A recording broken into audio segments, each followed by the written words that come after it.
different result, but a similar process. If this encounter happened in the knockout stages, our 8-2 defeat to the same opponent, Bayern Munich, will most likely be replicated. Hello everyone, Mr. Yi here, and today we're going to take a look at Barcelona's 3-0 defeat to Bayern Munich in our first Champions League match of the season. When I saw Bayern Munich in our group, my stomach turned upside down instantly. Compared to how we were a year ago, we didn't look any better. In fact, we probably looked even worse. On paper and quality, we are outclassed by Bayern Munich in almost every position. The only slight comfort we have is Hansi Flick is no longer their manager. But in the end, it didn't really matter that much. We lost by 3 goals only because Julian Nagelsmann's team took pity on us. It is said Koeman had up to 3 formations prepared coming into this game.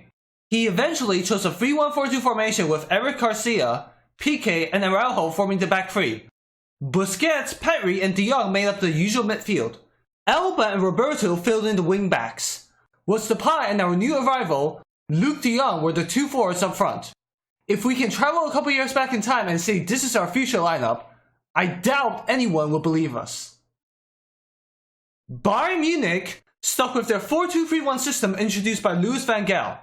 Robert Lewandowski starts in the number 9 striker's position, supported by Leroy Sané, Thomas Müller, and Musiala. Joshua Kimmich and Leon Goretzka form the pivots. The defense is formed by Pavard, Upamecano, Zula, Alphonso Davies, and Manuel Neuer. Again, when we compare our lineup against this team, did we really have a chance? No, not really. It was obvious from kickoff we didn't look confident at all. Believe it or not, our attacks relied primarily on set pieces and crosses from our wingbacks.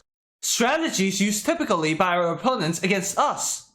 When Bayern are in possession, Jordi Alba and Sergio Roberto will retreat to form a back 5 with our center backs. It was known after the game Jordi Alba was not in any form to play. The Spanish was suffering from a fever and diarrhea just a day before kickoff. He was eventually substituted in the 74th minute. Again, let me ask our board, why didn't we purchase any left back during the summer? You cannot just count on one person to play every game throughout the season, let alone Alba is already 32 years old. Bayern Munich adopted the usual high pressing strategy that proved very successful in the first half. Despite we tried to counter this by playing long, they were able to win most of the 50-50 balls due to their overall physical advantage. When we do manage to settle down possession, Bayern will drop back into their 4-2-3-1 formation. When they win back possession, they would transit into the attack as quickly as possible and weren't afraid at all to commit numbers forward. This in turn shows our lack of threat on the counter. Without Dembele, we don't have a second winger who has the pace to worry our opponents. As a result, we seldom created any chances throughout the game. Bayern, on the other hand, can rely on the space interpreter, Thomas Müller, a pacey winger, Leroy Sané, a young talent, Musiala, a fearsome Lewandowski, and much more. Thomas Müller broke us slim hopes in the 34th minute from a seemingly lucky attempt. Although there was a hefty deflection, the problem was Müller was allowed to unleash his attempt without any distraction. And more importantly, Eric Garcia's reaction was also unbelievably amateur. You should never turn around to block your enemy's shot, especially when you're a defender. And again, Eric Garcia's weakness is for everyone to see even before he arrived. His build-up play is decent, but his physicality and defensive skills are very questionable. He was already abused heavily by Inaki Williams in our second La Liga match. Yet once again, he is in the starting lineup this time, against the likes of Müller and Lewandowski. There really isn't that much of a need to analyze the second half as it turned out to be a training exercise for Bayern Munich. They began to play the quick interchanging passes we used to play to work on their chemistry. Robert Lewandowski eventually got his brace from 2 rebounds off the post. And for the second time in a row, we lost 3-0 to our opponents at home in the Champions League. The last time we did so was against Juventus. That defeat cost us to advance as the group runners-up to face PSG in the round of 16. This defeat is well within the expectations of most of us. It really hurts to see Bayern Munich taking pity of us in the second half. If they really wanted to, they could have easily scored more. Back in Lisbon 1 year ago, we lost 8-2.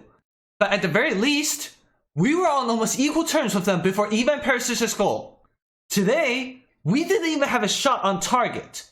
The only time we looked a little threatening was when Busquets had an attempt deflected by Müller in the second half. When we look towards our bench, there isn't a single person we can count on. Nagelsmann can bring on the likes of Kingsley Coman and Serge Gnabry. The only players we can throw on are some La Masia Academy players who have never played in this competition. This shows the incredible distance we have between ourselves and the other top teams in Europe. Losing isn't scary at all, but losing in such a disgusting way again and again is simply unacceptable. What concerns me the most is there doesn't seem to be any light at the end of the tunnel. In the last 13 years, we had Messi, and before that, we had superstars such as Ronaldinho and Rivaldo. Who do we have now? How many players in our squad can compete for a starting position in the best teams in Europe? Frankie de Jong, Petry, and who else?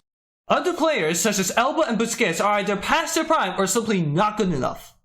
Back then, we had players like Suarez and Eto'o as our striker. Who do we have now? Luuk de Jong, somebody who only scored 19 goals in 94 appearances for Sevilla. Really? Some of us may blame Ronald Koeman for this situation. Yes, Koeman is definitely not comparable to the likes of Guardiola and Hansi Flick. But we should also realize there is really nothing much he can do. The number of problems in our squad is for everyone to see. Sergio Roberto is not a natural right back. Yet once again, he was deployed in the wing back position today, only to be completely outclassed by Alphonso Davies. That brings the topic back to Emerson Royal. Why did we sell him? He performed admirably in the previous season, but Laporta never bothered to give him the chance to prove himself. Eric Garcia proved after the Bilbao game he is even more unreliable than Clement Lenglet. They are simply not good enough to start for our club. Yet here they are. Are they given chance after chance just because they're from the La Masia Academy? That is a question I really want to ask Laporta personally. I would like to emphasize once again we have to be practical. Trying to replicate that Guardiola team would just lead us into one dead end after another. Because if those players can be replicated that easily, they won't be regarded as one of the best teams in history. What's even more scary is we still have to go to the Allianz Arena for the return leg. But as long as we can secure victories from our other two opponents, qualification is definitely possible.